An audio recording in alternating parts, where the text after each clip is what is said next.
बिस्मिल्लाहिर्रहमानिर्रहीम। अस्सलाम वालेकुम फ्रेंड्स, मैं हूं ज़ेब और आप देख रहे हैं traveller 777। Welcome to our YouTube channel.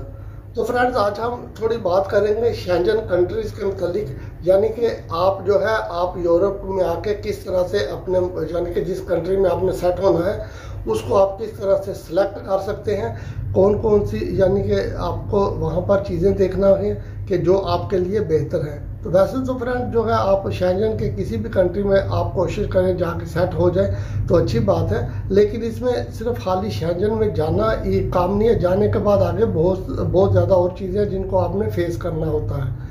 यानी कि उसकी मिसाल ले लें कि आपने जब वहाँ पे जाना है तो आपके पास तो टूरिस्ट वीज़ा होगा, तो टूरिस्ट वीज़ा जो है 1 या 2 वीक का होता है, इससे ज़्यादा नहीं होता। और फिर ये है कि वो वीज़ा एक्सपायर हो जाएगा तो फिर आप आगे अपने आप को शेंजन में किस तरह से सेटल डाउन कर सकेंगे। तो इन चीज़ों का आपने ख्याल रखना है और आपने ये भी देखना है कि कौन सा कंट्री जो है वो खूबसूरत है, अच्छा है, जिसमें सैलरीज अच्छी हैं, लिविंग स्टैंडर्ड अच्छा है। वहाँ पर आपके डॉक्यूमेंट्स जो है किस तरह से कंप्लीट हो जाएंगे। और उसके बाद अगर आपकी फैमिली आप उनको लेके आना चाहते हैं तो आप ये भी देख लें कि अगर आपके डॉक्यूमेंट्स बन जाते हैं तो फिर फैमिली को किस तरह से आप लेके आ सकते हैं। इन सारी बातों का आपने ख्याल रखना है। इसके अलावा यह है कि शेंजन में अगर फ्रेंड्स आप आते हैं तो शेंजन के हर कंट्री की अपनी एक लैंग्वेज है। अगर आप पुर्तगाल में जाएंगे तो पुर्तगीज है, स्पेन में जाएंगे तो स्पेनिश है, जर्मनी में जाएंगे तो डच है, हॉलैंड में जाएंगे तो डच है। तो इस तरह यानी कि अगर आप नॉर्वे में जाते हैं तो वो नोश्क बोलते हैं, स्वीडन में जाते हैं तो वो स्वीडिश बोलते हैं। हर कंट्री की एक अपनी लैंग्वेज है, तो आपने लैंग्वेज जो है वो भी सीखनी है, आपने सेटल डाउन भी होना है, आपने पैसे भी कमाने हैं और आपने डॉक्यूमेंट्स लेकर अपनी फैमिली को जो है वो भी सपोर्ट करना है, उनको भी लेके आना है। तो इसके लिए फ्रेंड्स चंद एक पॉइंट्स होते हैं, मैं आपके साथ शेयर करता हूँ। अगर मिसाल के तौर पर अगर आप चाहते हैं कि आप जर्मनी में चले जाएं, एक खूबसूरत कंट्री है, लिविंग स्टैंडर्ड अच्छा है और रहने के लिहाज से बड़ा सेफ और सिक्योर कंट्री है, इसमें नो डाउट। आप वहाँ पे जाएं, उनकी सैलरी भी अच्छी है, रहने का भी मज़ा आपको वहाँ पे आएगा। लेकिन फ्रेंड्स आपने साथ में ये भी देखना है कि जर्मनी में आप चले तो जाएंगे वीज़ा लेके, कोई भी शेंजन हो या जर्मनी का शेंजन हो आपके पास, आप चले जाएंगे। आपने ये देखना है कि आप आगे से डॉक्यूमेंट्स कैसे ले सकते हैं, ये चीज़ बहुत इंपॉर्टेंट है। खाली जर्मनी को नहीं देखना, आप डॉक्यूमेंट्स देखिए आप कैसे वहाँ पे बनेंगे। उसके अलावा अगर आप स्विट्ज़रलैंड को देखते हैं तो आपको पता है कि स्विट्ज़रलैंड एक बहुत खूबसूरत कंट्री है जिसकी मिसाल कहीं नहीं मिलती। इतना खूबसूरत कंट्री है, लिविंग स्टैंडर्ड भी अच्छा है, सेम लाइक जर्मन की तरह सब कुछ अच्छा है और जर्मन से भी ज़्यादा खूबसूरत है। लेकिन बात तो फिर वहीं पे आ गई फ्रेंड्स कि आगे आपने सर्वाइव कैसे करना है, आप रह कैसे सकते हैं वहाँ पर, आपका स्टेटस जो है वो लीगल कैसे हो सकेगा, ये देखना है। हॉलैंड देख लें, आप कोई भी और कंट्री देख लें, तो बेल्जियम देख लें। इसके अलावा आप स्पेन देख लें। अगर फ्रेंड्स आप स्पेन में जाते हैं तो स्पेन में ये है कि फिर आपने वहाँ पर देखना कि आपकी अर्निंग कितनी है, आपने सेटल डाउन कैसे होना है। अब स्पेन के लिए थोड़ा सा मैं आपको बता दूं कि अगर आप स्पेन में जाते हैं तो 3 साल आपकी जो है पद्रुनामेंट यानी कि वहाँ पर रजिस्ट्रेशन रहनी चाहिए, जो पहले 2 साल होती है, उसके बाद फिर जाकर उसको एक दफ़ा रिन्यू करवाते हैं तो 3 साल हो जाती है। 3 साल की पद्रुनामेंट के बाद आपने जाके वहाँ पर जॉब कॉन्ट्रैक्ट लेके फिर आपने रेजिडेंस कार्ड अप्लाई करना है, तो उसके ऊपर भी 1 साल लग जाता है। लेकिन फिर आपने ये देखना है कि अगर आप स्पेन में रहेंगे आप सर्वाइव कैसे करेंगे। फिर आपने टैक्स भी जो है वो बाद में पैसे यानी कितना पे करना है, आपने फैमिली लेके आनी है,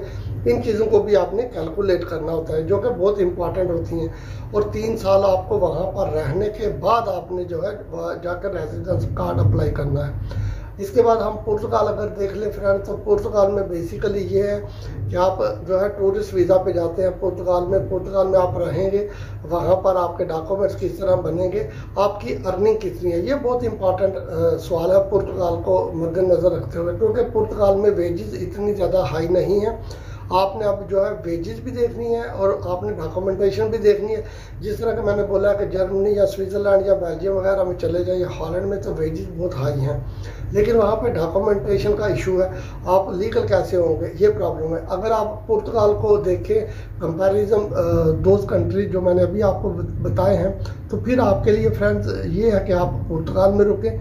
पुर्तगाल में आप रुकेंगे तो वहाँ पर जो है एक ही टाइम पे 2 काम मुश्किल हो जाते हैं कि आप डॉक्यूमेंट्स भी ले लें, आप पैसे भी कमा लें। पैसे आप कमाएंगे पुर्तगाल में भी, इसमें कोई शक नहीं है, लेकिन पुर्तगाल में बेसिकली ये होगा कि आपकी जो वेजेस है, अर्निंग है वो कम होगी दूसरे कंट्रीज़ की निस्बत, लेकिन यहाँ पर एडवांटेज आपके डॉक्यूमेंट्स का हो जाएगा। यानी कि जिस तरह स्पेन में भी आपका आपके जो डॉक्यूमेंट्स हैं उनका एडवांटेज आपको मिल जाएगा, आपके डॉक्यूमेंट्स क्लियर हो जाएंगे। इसके अलावा ये है कि स्पेन में अपनी जो है पुर्तगाल की निस्बत थोड़ी अच्छी है, तो आप ये देख लें कि आप किस तरह से जाके सेटल डाउन होंगे। इसके अलावा अगर आप देखेंगे जर्मनी या दूसरे कंट्रीज, तो वहाँ पे जाके आप असाइलम अप्लाई करेंगे। लेकिन फ्रेंड्स, आपने असाइलम सिर्फ अप्लाई करना ही काम नहीं है, आपने असाइलम अप्लाई करना है तो आपने ये भी देखना है कि असाइलम के बिहाफ पर आप कितना टाइम वहाँ पे रह सकते हैं और आपको डॉक्यूमेंट्स मिलते हैं वहाँ के या नहीं मिलते। क्योंकि जब आप असाइलम अप्लाई करते हैं तो फ्रेंड्स वो आपने कुछ ना कुछ तो उनको कहानी बना के सुनानी, यानी एक स्टोरी बताएंगे कि आपको क्या प्रॉब्लम है आपके कंट्री में, पॉलिटिशियन इशू है, कोई और मसला है, कोई मजहबी आपका प्रॉब्लम चल रहा है, जो भी कोई है वो आपने बताना है। लेकिन इन लोगों को बिल्कुल, ये बात मैं आपको यहाँ पर वाज़ेह तौर पे बताता चलूँ कि इन लोगों को हमारे कंट्रीज़ के मुतालिक हमसे भी ज़्यादा पता है। वो इसलिए कि इनको पता है कि कौन से कंट्री में क्या प्रॉब्लम चल रहे हैं, तो इन बातों को भी आपने मद्देनज़र रखना है। यही नहीं कि आपने जाके जो है कहीं पे जाके असाइलम अप्लाई कर दिया, 3-4 साल आप असाइलम के चक्कर में गुजर गए, उसके बाद आपको वो कंट्री आउट का पेपर हाथ में पकड़ा देंगे या वो दे देंगे, तो फिर आपको उस मुल्क को छोड़ना होगा। अगर आप नहीं छोड़ेंगे तो वो पकड़ के आपको डिपोर्ट कर देंगे, तो आपका तो टाइम वेस्ट हो गया। तो इन सारी चीज़ों को जो मैंने आपको बताई हैं, ये छोटे छोटे पॉइंट हैं, इनको जहन में रखें। फिर रखने के बाद आप सोचें कि आपने किस कंट्री में जाना है, क्योंकि फैसला आपका है, डिसीजन जो भी लेना है वो आपने ही लेना है। मेरा फ़र्ज़ बनता था कि मैं आपको थोड़ा सा बता दूं, लेकिन ये है कि आगे जो भी आपने डिसीजन लेना है वो फ्रेंड्स आपने खुद लेना है। तो फ्रेंड्स, अगर ये वीडियो आपको अच्छी लगे तो चैनल को सब्सक्राइब कीजिएगा, वीडियो को लाइक और शेयर कीजिएगा। स्टे ट्यून, फिर मिलेंगे किसी नई वीडियो में किसी नई अपडेट के साथ। तब तक टेक केयर, अल्लाह हाफिज़।